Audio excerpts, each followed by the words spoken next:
BA पाठ प्रथम वर्ष के द्वितीय प्रश्न पत्र भारतीय राज्य व्यवस्था के प्रथम अध्याय के बारे में हम आज अध्ययन करेंगे। हमारे प्रथम अध्याय का नाम है संविधान सभा संगठन एवं कार्य प्रणाली। विद्यार्थियों, किसी भी लोकतांत्रिक देश के लिए संविधान का होना अत्यंत आवश्यक है। संविधान वह धुरी है जिसके चारों ओर संपूर्ण देश, यहाँ तक कि देश की अर्थव्यवस्था भी चक्कर काटती है। संविधान एक राष्ट्र, समाज या समुदाय के जीवन में अत्यंत महत्व रखता है। संविधान मनुष्य को सभ्य, संगठित तरीके से रहने में मदद करता है। वर्तमान युग में नागरिकों को शासन संचालन के साथ साथ संविधान निर्माण का भी अधिकार दिया गया है। अब संविधान सभा को समझने से पहले हमें ये समझना होगा कि संविधान क्या होता है। हम देखते हैं कि जीवन में हम कहीं भी देखें, विद्यालय, खेल का मैदान या खेल या और कोई भी व्यवस्था या घर का ही हम उदाहरण लें तो हम देखते हैं हमेशा कुछ न कुछ नियम बनाए जाते हैं।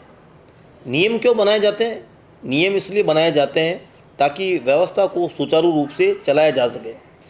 हमारे घर में प्राय खाना खाने का नियम होता है, उठने का नियम होता है, रात को सोने का नियम होता है। ये व्यवस्था इसलिए बनाई जाती है ताकि घर की व्यवस्था सुचारू रूप से चल सके।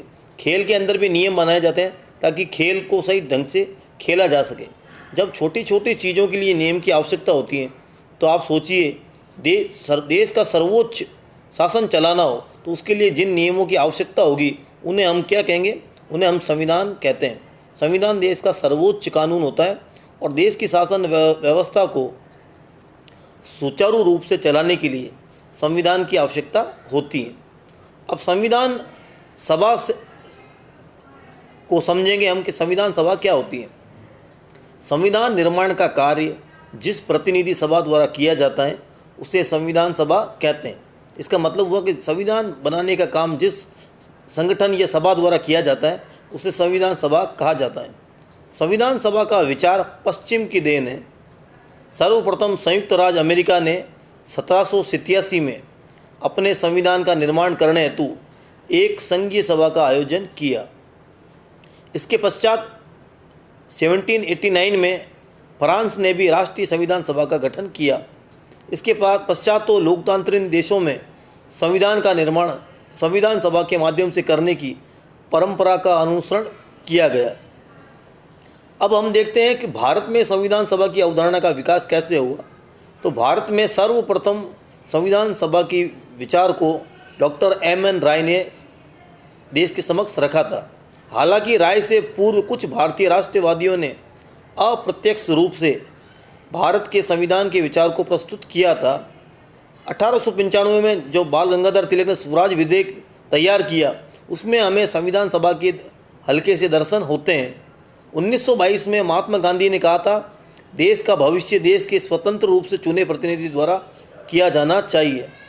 सन 1934 में भारतीय राष्ट्रीय कांग्रेस ने पहली बार संविधान सभा की मांग की।